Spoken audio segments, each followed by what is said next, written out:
Today, as we celebrate the grace of God and Jesus' resurrection, let us do so from the perspective of embracing the divine feminine, because it wouldn't be a resurrection story without women. That's right. God designed it that Jesus' female friends and followers should be the first to witness the resurrection. In all four Gospels, it is the women who are the first to approach the tomb. Our reading in Luke today says that it was a group of women: Mary Magdalene, Joanna, Mary, the mother of James, and some other unnamed women who went to the tomb to anoint Jesus' body with spices. In the Gospel of Mark, it says that Salome was with them. And in the Gospel of John, it says that it was just Mary Magdalene. And it's okay that there's some variation between all four gospel stories, because the books of Matthew, Mark, Luke, and John were written decades after the events occurred.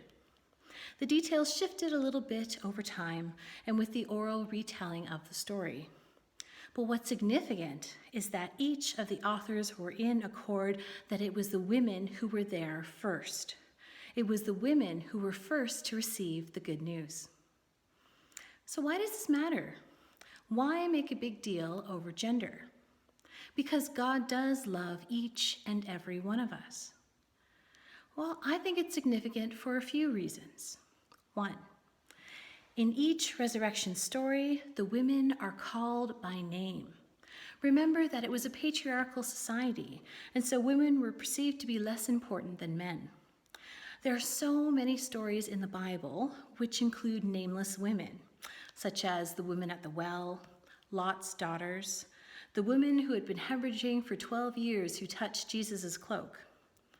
Back then, women weren't important enough to be acknowledged and known by name. Today, in our resurrection story, the women are honored. Their place and purpose in the Christian story is preserved for all time by being written down in the Bible. This naming acknowledges that Mary Magdalene, Joanna, Mary, mother of James, and Salome played a crucial role in the resurrection story, and that they should be celebrated. 2, even though women were named in the story, did you notice that the male disciples didn't believe them? Even though the women offered collaborative first-person accounts of what they had seen, the men thought that it was just an idle tale. They didn't believe them. They thought that they were making it up. Even Peter, who went to the tomb to check it out, didn't believe the women. He had to go and see it for himself. Even today, in 2019, in our feminist-inspired Western culture, women still have to fight to be heard. The rise of the Me Too and Church Too movements have shown this. So as an act of rebellion against sexism and patriarchy, we have the opportunity to say, we believe the women, and to lift up their voices on this Easter morning. And 3, the women stood by Jesus through everything. Not only were they at the tomb at the crack of dawn on the 3rd day, which was the soonest that they were allowed to attend to Jesus' body after the Jewish Sabbath day, but the women were there at the crucifixion too. Often during Holy Week, it is said that all of Jesus' followers abandoned him. All fled and went into hiding once Jesus was arrested at the Garden of Gethsemane. Much is made about Peter's 3 denials about ever knowing Jesus.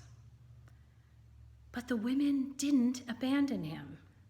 In the Gospel of Luke, it says that the women who had followed Jesus from Galilee stood at a distance from the cross and they watched everything. Elizabeth Esther, a Christian writer and blogger, put it this way: have you ever noticed how many times Christians say Jesus was abandoned by all of his friends? Because no, the women never left. The women stayed until his last breath and beyond. A woman was the first to discover that he was risen. And every time a dude is all, you would have denied him 3 times too, I'm like, nah, bro. By God's grace, I would have been with the other women weeping at the foot of the cross. Because Mama doesn't run away. Mama stays. Mama watches until the very last breath. And she's right. Jesus' female friends and disciples were his most faithful followers. Now I'd like to switch topics and talk about another female resurrection story, that of the fire at the Notre Dame Cathedral in France. Now, you could argue that the resurrection hasn't happened there yet, as it's going to take years for the reconstruction to be complete. But with over $1 billion already fundraised, it seems really likely that the church will be restored to her former glory. But this particular story isn't about the cathedral itself. This resurrection story is about the beehives on the roof. In 2013, Notre Dame installed 3 beehives on the roof near the beautiful rose window. It was part of a project to help restore bee colonies in the Paris area, to help pollinate gardens and crops. Other famous Parisian monuments have also become hosts to beehives, including the Opera House, the Orsay Museum, and the Paris Mint. As you can imagine, it's going to take some time before Notre Dame's remaining structure is stabilized and safe so that Nicolas Géant, who is Notre Dame's beekeeper, which I think is a totally cool job, it's going to take a while for him to be able to actually go up onto the roof and to inspect the hives. So he had no way of knowing whether or not the bees survived the high flames and the intense heat of the fire. And this particular species of bees that is kept at Notre Dame have the instinct to return to their hives when they sense danger. So as the fire was threatening, the bees would have chosen to hunker down and stay put rather than flee for their lives. And although you may have seen footage that showed that the rose window, which is near the beehives, wasn't destroyed by the fire, it was still quite possible that the intense heat would have melted the beeswax in the hives and glued all the bees together. A few days after the fire, Nicolas Géant was able to watch some footage by drones as they flew over the roof to assess the damage. And they showed, lo and behold, that bees were going in and out of the hives. It was a miracle. The 180,000 bees of Notre Dame had survived that incredible fire. Why this is a female resurrection story is that the majority of bees are female. Each hive has about 60,000 bees. So that's 1 queen bee, maybe a few thousand drone bees, which are the male bees.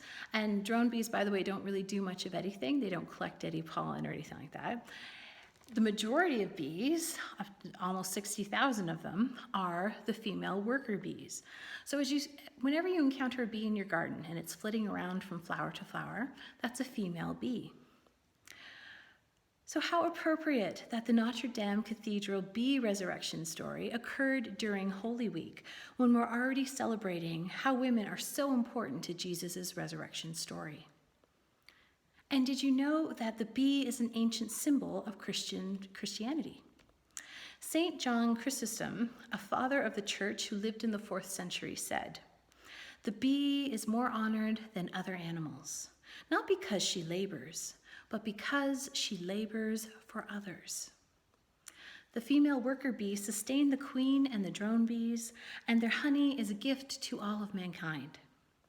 Jesus was likewise self-giving, and he devoted his ministry to the service of others. So people have also equated bees with Jesus because they say that honey reflects Jesus' sweet and gentle character, and that the bee's sting pertains to the painful crown of thorns and the crucifixion. Christianity probably borrowed their bee symbolism from the Egyptians, who often depicted bees on their tombs as a symbol of the afterlife and resurrection.